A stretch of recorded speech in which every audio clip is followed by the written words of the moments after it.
জীবনে বিপদ আসে কেন ভাই? বিপদ আসে কেন? বিপদ আসে কয়েক কারণে, তিনটার একটা।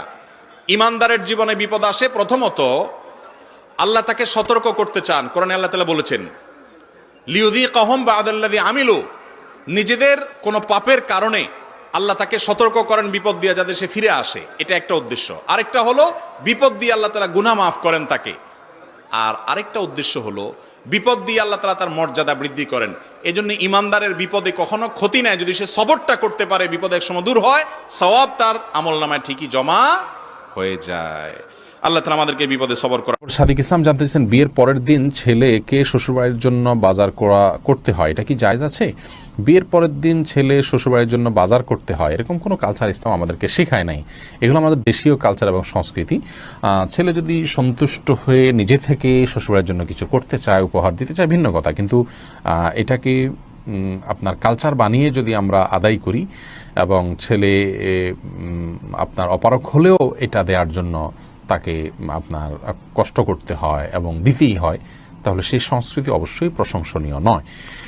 কোরবানি এবং আকিকা একই পশুতে দেওয়া যাবে কিনা, এটি কমন একটি জিজ্ঞাসা এবং এটা নিয়ে বিস্তর মত পার্থক্য দেখা যায়। আসলে ফুকাহে কেরামের এখানে দুটি মত রয়েছে। অনেক ফকিহগণ বলেছেন কোরবানি এবং আকিকা দুটি পৃথক ইবাদত, অনেক দিক থেকে মিল থাকলেও অনেক দিক থেকে ভিন্নতা রয়েছে। সেই দৃষ্টিকোণ থেকে তারা বলেন যে একই পশুতে কোরবানির ক্ষেত্রে নবী আলাইহিস সালাম 7 ব্যক্তির পক্ষ থেকে যথেষ্টভাবে বলেছেন, কিন্তু আকিকার ক্ষেত্রে তিনি এরকম কোনো কথা বলেননি, যার কারণে আকিকাকে কোরবানির মধ্যে ইনক্লুড করা জায়েজ হবে না।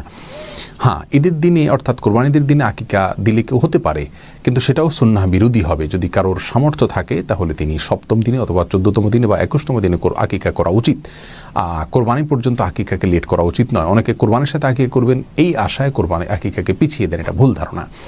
আর অনেক ওলামা ইকরামের মতে, যেমন আমাদের দেশের সাধারণ ওলামা ইকরামের মতে আকিকা এবং কোরবানি একই পশুতে দুইটাকে একত্র করা যায়, এটা ওনাদের মত। এবং এক্ষেত্রে সরাসরি হাদিস থেকে কোনো দলিল আছে বলে আমার জানা নাই। বিশেষ করে একটি দোয়া আমরা পড়তে পারি, সূরা আবু দাউদে 5033 নম্বর হাদিসে রয়েছে। নবী সাল্লাল্লাহু আলাইহি ওয়াসাল্লাম বলেছেন, শিক্ষা দিয়েছেন সে দোয়াটি হচ্ছে আল্লাহুম্মা আফিনি ফি বাদানি, হে আল্লাহ আমাকে আমার শারীরিক সমস্ত রোগ থেকে আমাকে মুক্ত করুন। ওয়া আফিনি ফি সামঈ, হে আল্লাহ আমাকে আমার শ্রবণ শক্তির রোগ থেকে আমাকে মুক্ত করুন। যাদের কানের সমস্যা আছে, কানের রোগ আছে, এই দোয়াটি আপনি নিয়মিত পড়বেন। আল্লাহুম্মা আফিনি ফি সামঈ, হে আল্লাহ আমার কানের সমস্যা থেকে আমাকে মুক্ত করুন। এরপরে হচ্ছে আল্লাহুম্মা আফিনি ফি বাসারি, হে আল্লাহ আমাকে আমার চোখের বিভিন্ন রোগ থেকে মুক্ত করুন। লা ইলাহা ইল্লা আনতা, আপনি ছাড়া আর কোনো মাবুদ নেই। পুরো দোয়াটি হচ্ছে আল্লাহুম্মা আফিনি ফি বাদানি, আল্লাহুম্মা আফিনি ফি সামঈ, আল্লাহুম্মা আফিনি ফি বাসারি, লা ইলাহা ইল্লা আনতা। এই দোয়াটি নিয়মিত পড়লে ইনশাআল্লাহ আপনার কানের, চোখের এবং শরীরের বিভিন্ন রোগ থেকে আপনি মুক্তি পাবেন।